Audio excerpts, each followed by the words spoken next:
Hello बच्चों, क्या हाल है आप सबके। चलिए हम स्टार्ट करते हैं सेवन्थ की mathematics, chapter number 1 integer.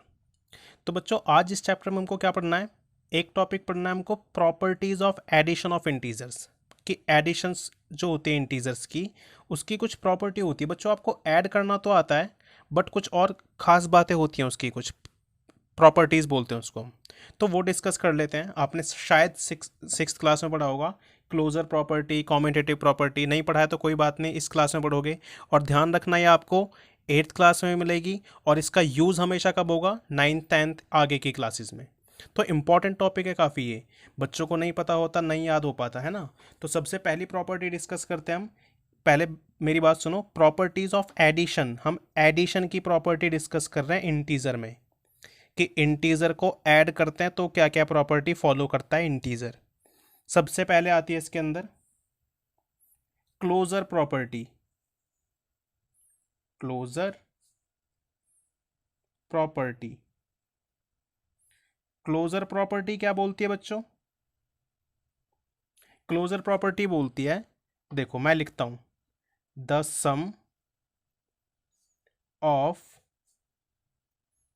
To integers, किन्हीं भी दो इंटीजर्स का sum is always be a integer. Always be an integer मतलब क्या है इसका, देखो किसी भी इंटीजर, किसी भी दो इंटीजर्स का जब हम करते हैं सम यानी जोड़ते हैं, तो जो रिजल्ट आएगा, तीसरी संख्या आएगी, वो भी क्या आएगी, एक इंटीजर आएगी। मतलब इस दैट इज का मतलब होता है मीनिंग। मान लो दो इंटीजर हैं x प्लस वाई, इसका जो रिजल्ट आएगा ना, ये भी क्या होगा, इंटीजर ही होगा। एग्जाम्पल दूं मैं इसका, तो देखो फर्स्ट एग्जाम्पल देखते हैं हम। 9 + 4 लिखा मैंने, बच्चों बताना आंसर कितना आएगा। बहुत आसान है सर, 13 आएगा। तो 13 क्या है, 13 कोई नया नंबर थोड़ी है, 13 इंटीजर ही तो है। देखो 9 एक इंटीजर, 4 एक इंटीजर, दोनों को जोड़ा तो आंसर भी इंटीजर। समझ पा रहे हो। एक और एग्जाम्पल देखो, मैंने लिखा -5 प्लस मैंने लिखा -2, आंसर बताओ बच्चों। सर आंसर आएगा -7। तो -7 कोई नई संख्या थोड़ी आ गई, -7 भी तो इंटीजर ही आया है। ये मीनिंग होता है क्लोजर प्रॉपर्टी का। तो क्लोजर प्रॉपर्टी क्या बोलती है, फिर से सुनो, the sum of two integer, किसी भी दो इंटीजर का सम हमेशा इंटीजर ही होगा। अब कोई भी दो इंटीजर जोड़ दो, आंसर क्या आना है, इंटीजर ही आना है। ये जोड़ा है मैंने, माइनस मत ध्यान देना, वो सब्ट्रैक्शन की प्रॉपर्टी अलग होगी। चलिए सेकंड प्रॉपर्टी पे चलते हैं अपनी।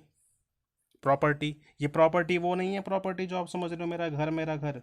प्रॉपर्टीज होती हैं, कुछ क्वालिटीज होती हैं ना। सेकंड प्रॉपर्टी पे चलते हैं। सेकंड प्रॉपर्टी का नाम है हमारा commutative, commutative law of addition. Addition का कॉम्यूटेटिव लॉ, लेकिन इंटीजर्स के केस में, किसके केस में, इंटीजर्स के।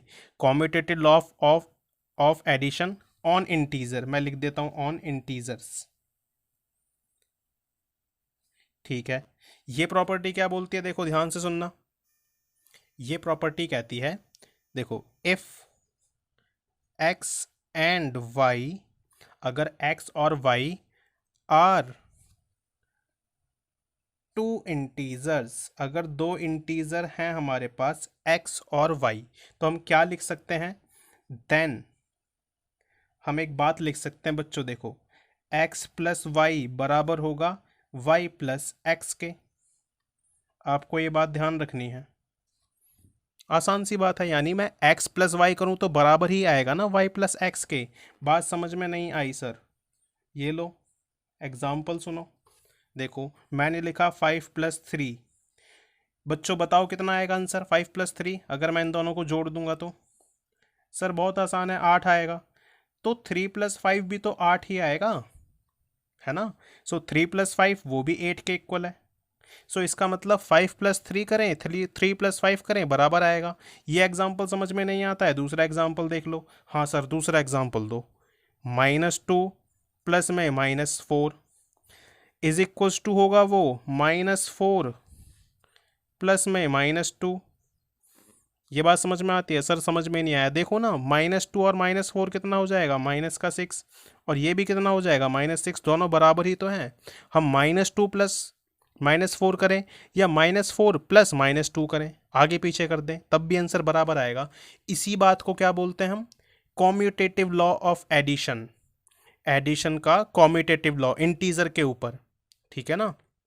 यानी कि दो इंटीजर अगर एक्स वाई हैं तो एक्स प्लस वाई भी बराबर होगा वाई प्लस एक्स के। कॉमन सी बात है, आप 5 + 3 करो तब भी 8 आता है, 3 + 5 करो तब भी 8 आता है। समझ पाए बात को? ओके, थर्ड चलते हैं अपना। थर्ड हमारा रूल होगा, थर्ड हमारी प्रॉपर्टी होगी क्या? Associative law. इसको बोलते हैं हम एसोसिएटिव,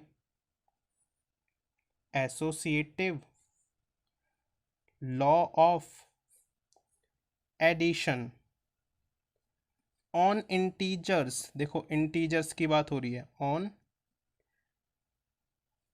इंटीजर्स।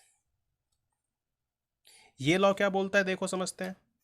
हमारा ये लॉ क्या बोलता है? If x y z are, अगर एक्स वाई जेड तीन इंटीजर हैं, 3 इंटीजर्स, देन तो हम क्या लिख सकते हैं बच्चों? हम लिख सकते हैं एक बड़ी अच्छी बात। सर बड़ी अच्छी बात कौन सी है? ये है वो बड़ी अच्छी बात। देखो, x plus y plus z वो बराबर होगा x plus y plus z. बच्चों इन सब में हम प्लस की बात कर रहे हैं ना, ये रूल फॉलो करते हैं हम। एसोसिएटिव लॉ क्या बोलता है कि अगर तीन इंटीजर हैं एक्स वाई जेड तो हम ऐसे लिख सकते हैं, पहले दो का सम प्लस तीसरा, या फिर पहले को अलग बाकी दोनों को प्लस। ये भी रूल होता है। ये बात भी समझने के लिए हम एक एग्जांपल लेते हैं। बच्चों देखो, आप 2+1+3 इसको कैसे लिख सकते हो? इसको ऐसे भी लिख सकते हो ना, 2+1+3 बराबर ही आ जाना है, चेक कर सकते हो। 2+1 3 और 3 6। इसको भी देखो 2 और ये कितना हो जाएगा 4। तो देखो ये भी 6 के इक्वल है आपका, ये भी 6 के इक्वल है ना? 2+1 कितना हुआ 3, 3 में 3 ऐड किया 6 आया। 2 प्लस में 1+3 है तो देखो 1+3 कितना हो गया 4, 4 में 2 ऐड करा 6, ये भी बराबर है। तो हम ऐसे भी लिख सकते हैं, इसको बोलते हैं associative law of integer.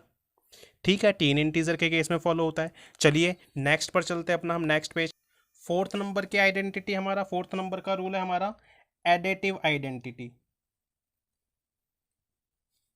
Additive identity of integers. Integers की एडिटिव आइडेंटिटी क्या होती है? मैं पहले इसके नीचे लाइन खींचूंगा, मेरे को ऐसे अच्छा नहीं लगता कराना कुछ भी काम। हम पहले इसके नीचे लाइन डालेंगे, साफ सुथरा काम होना चाहिए ना बच्चों। ओके, लाइन डल गई सर, आगे चलो। ये रूल क्या बोलता है बच्चों? देखो, फॉर एनी इंटीजर, कोई भी इंटीजर हम ले लेते हैं like x, we can write, हम लिख सकते हैं। क्या लिख सकते हैं सर? हम लिख सकते हैं, देखो एक्स में अगर हम ज़ीरो को जोड़ दें तो क्या आएगा आंसर? एक्स ही वापस से आ जाएगा। या फिर हम ज़ीरो के साथ एक्स को जोड़ दें तब भी एक्स आएगा। हाँ सर, ये तो बहुत आसान सी बात है। यस, आप इसका एग्जाम्पल देख लो, देखो इसका एग्जाम्पल। अगर मैं करूँ 5+0 तो बताओ कितना आएगा? 5 ही आएगा सर। सेकेंड एग्जाम्पल देखो सर, 0+5 करो तो भी तो 5 आएगा। इससे एक रूल बनता है बच्चों, देखो इससे एक रूल निकल कर आता है। वो रूल क्या है? हम कह सकते हैं, सो 0 is the additive identity of integers. Integers की एडिटिव आइडेंटिटी कौन कहलाता है? ज़ीरो कहलाता है, ज़ीरो। ठीक है, समझ पा रहे हो बात को? चलिए नेक्स्ट हमारा फिफ्थ नंबर का पॉइंट है। फिफ्थ पॉइंट क्या है, एडिटिव इनवर्स क्या होता है, देखो एडिटिव इनवर्स, एडिटिव इनवर्स समझाऊं? नहीं सर, पहले इसके नीचे लाइन खींचो, अच्छा दिखेगा। हाँ वेरी गुड, पहले इसके नीचे लाइन ड्रॉ करेंगे हम ताकि अच्छा सा दिखाई दे ये। एडिटिव इनवर्स क्या होता है? अब देखो, एडिटिव इनवर्स से पहले आपको इनवर्स का मतलब पता होना चाहिए बच्चों। इनवर्स का मतलब 1 मिनट के लिए बताता हूँ, जिनको नहीं पता होगा इधर समझते हैं हम इनवर्स का मतलब क्या होता है। इनवर्स, इनवर्स का मतलब होता है किसी भी संख्या की अपोजिट संख्या, किसी भी डिजिट की अपोजिट डिजिट, किसी भी नंबर का अपोजिट नंबर। अपोजिट का मतलब है यहाँ पे साइन से। देखो अगर 5 है तो इसके अपोजिट क्या होगा पता है, -5। अगर -5 है तो इसका अपोजिट क्या होगा, 5। यस, समझ पा रहे हो? ओके। अगर 10 है हमारे पास तो इसका इनवर्स क्या होगा बच्चों, इसका इनवर्स होगा -10। जल्दी से बताओ, अगर -7 है तो -7 का इनवर्स क्या होगा सर, +7। यस, ये इनवर्स होता है। तो इधर हमको देखना एडिटिव इनवर्स। एडिटिव इनवर्स का मतलब क्या होता है ये देखना है हमको। एडिटिव इनवर्स, एडिटिव इनवर्स होते हैं, देखो समझाता हूँ मैं। फॉर एनी इंटीजर x, किसी भी इंटीजर x के लिए वी हैव,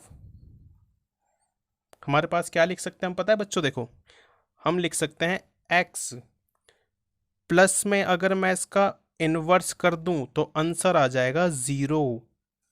ओ ये लिख सकते हैं। यस, हम ये भी लिख सकते हैं, देखो एक तो ये लिखा जा सकता है, हम ऐसे भी तो लिख सकते हैं, अगर हमारे पास माइनस का कोई नंबर है इंटीजर, उसमें हम प्लस कर दें उसका इनवर्स तो भी 0 के इक्वल। ये बात समझते हैं एग्जाम्पल देकर। हाँ सर एग्जाम्पल दो, एग्जाम्पल से बढ़िया समझ में आता है।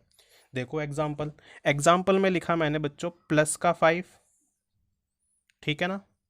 अब बताओ इसका इनवर्स क्या होगा, इसका इनवर्स होगा -5। तो एक +5 उसमें जोड़ दिया हमने -5, आंसर क्या आएगा 0। हाँ सर बात सही बोली आपने। एक और एग्जाम्पल देखो बच्चों फिर। बच्चों मैंने लिखा -4 और इसमें जोड़ दूंगा मैं इसका इनवर्स, -4 का इनवर्स क्या होगा सर +4, तो भी तो दोनों जुड़कर क्या हो जाएंगे 0। बात समझ में आती है? तो इससे हम एक फिर रूल निकालते हैं। रूल क्या निकलता है इससे बच्चों, देखो वी कैन कंक्लूड, हम लिख सकते हैं वी कैन कंक्लूड, हम एक कंक्लूजन निकालते हैं। क्या कंक्लूजन निकालते हैं, देखो we can conclude that sum of an integer, किसी भी इंटीजर का सम एंड इट्स, और उसके इनवर्स का सम, यानी किसी भी इंटीजर और उसके इनवर्स का sum of an integer and its inverse is equal to 0। किसके इक्वल होगा, 0 के इक्वल होगा। इनवर्स को हम बच्चों अपोजिट भी बोलते हैं, क्या बोलते हैं, अपोजिट। तो ये रूल है हमारा एडिटिव इनवर्स। समझ में आती है बात? इसके बाद हम करेंगे अभी सेकंड पार्ट अपना, जिसका नाम है सम प्रॉपर्टीज ऑफ सब्ट्रैक्शन। कुछ सब्ट्रैक्शन की प्रॉपर्टी देखनी है हमको। चलो नेक्स्ट पेज पे चलते हैं।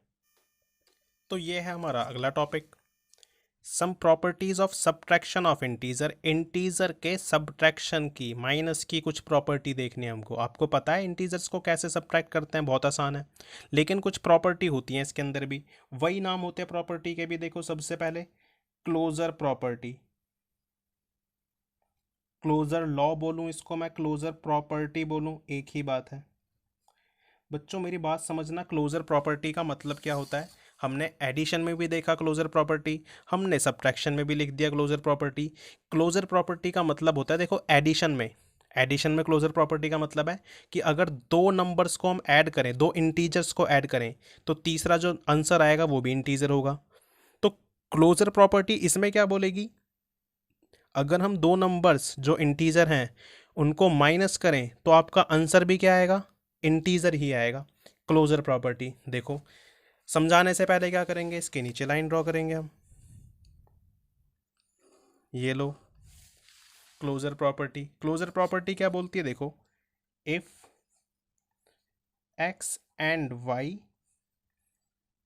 आर टू इंटीजर्स, अगर ये दो इंटीजर्स हैं, देन तो x minus y will also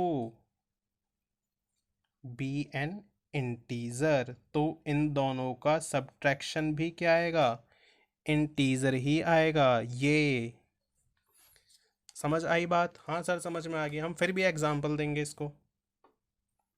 example 1 देखो, अगर हमने लिखा 7 एक इंटीजर है, -4 ये भी एक इंटीजर है, तो आंसर क्या आता है 3, ये भी एक इंटीजर ही आएगा। ठीक है ना। दूसरा एग्जाम्पल लिख लो, हमने लिखा -10 और इसमें से माइनस कर दिया 4, तो आंसर आपका आएगा -14। ये भी क्या है एक, सर ये भी इंटीजर ही है। Very good.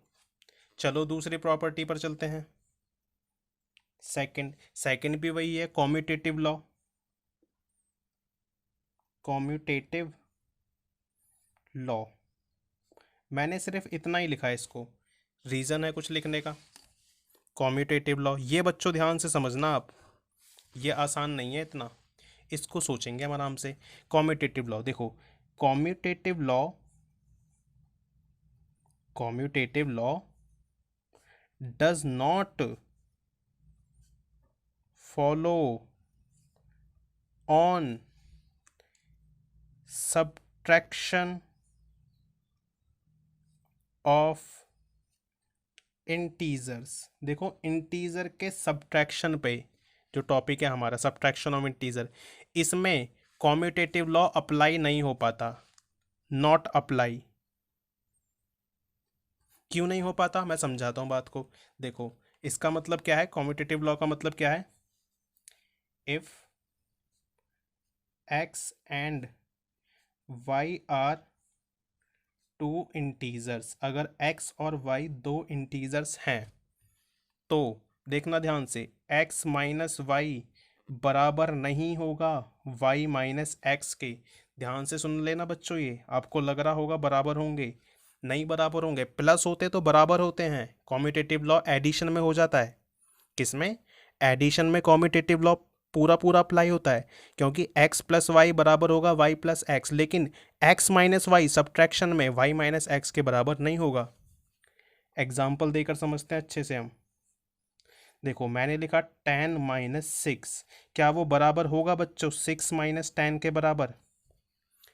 नहीं बराबर होगा बच्चों, नहीं। क्यों, देखो 10 में से 6 माइनस करा 4 बचा, और 6 में से 10 माइनस करा तो माइनस का 4, क्या ये दोनों बराबर हो गए? कभी भी बराबर नहीं होंगे। आप एक और एग्जाम्पल देख लीजिए, सोचो 12 माइनस 10, क्या वो बराबर हो जाएगा 10 माइनस 12 के? नहीं बराबर होगा बच्चों, क्योंकि 12 माइनस 10 तो 2 बचेगा, और 10 माइनस 12 ये बचेगा आपका -2, दोनों का भी बराबर नहीं है। सो कॉम्यूटेटिव लॉ एडिशन पर अप्लाई होता है, लेकिन सब्ट्रैक्शन पर अप्लाई नहीं होता। So commutative law does not apply on subtraction of integer. Integer के सब्ट्रैक्शन पे कॉम्यूटेटिव लॉ अप्लाई नहीं हो पाता। ठीक है इतनी बात, ये रूल ध्यान रखना आपको, ये नियम। ओके, थर्ड लॉ पे चलते हैं अपने हम। थर्ड लॉ हमारा बच्चों associative law on subtraction of integer. देखो इंटीजर के सब्ट्रैक्शन पर एसोसिएटिव लॉ भी फॉलो नहीं हो पाता। एसोसिएटिव लॉ किस में होता है, 3 इंटीजर्स होते हैं जब हम लिखते हैं, तो एडिशन पे तो फॉलो होता है, एडिशन पे तो अप्लाई होता है, लेकिन सब्ट्रैक्शन पर अप्लाई नहीं होता। मैं लिखता हूं यहां पर, associative law does not apply, ठीक है ना, does not apply on subtraction of integers, integers के सब्ट्रैक्शन पर एसोसिएटिव लॉ अप्लाई नहीं होता। सर समझ में नहीं आया हमको, क्या बोल रहे हो आप? देखो समझते हैं।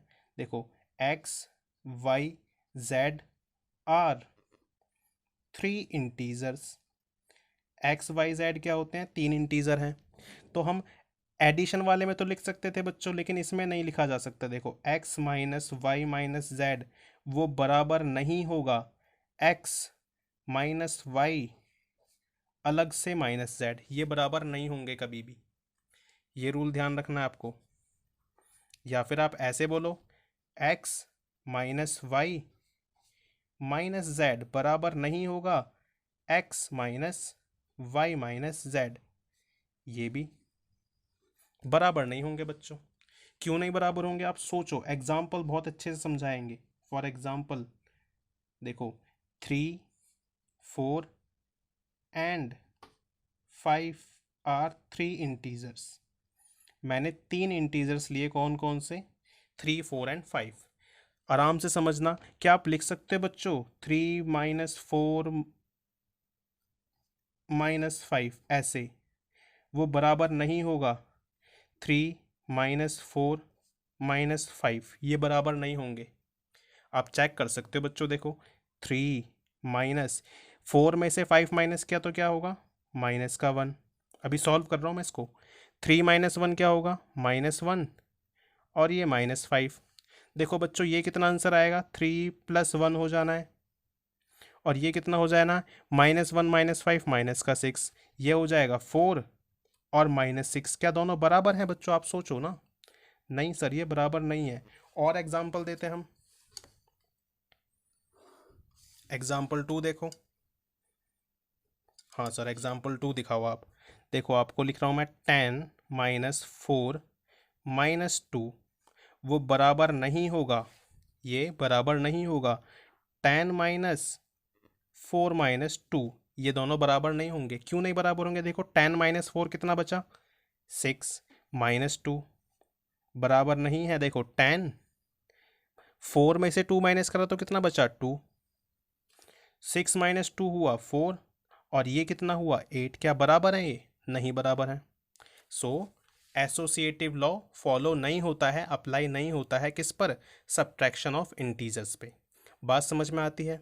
ओके, तो इस वीडियो में इतना ही। एंड करते हैं वीडियो को यहाँ पर। आगे मिलते हैं नेक्स्ट वीडियो में। तब तक बच्चों ध्यान रखना अपना। Bye bye.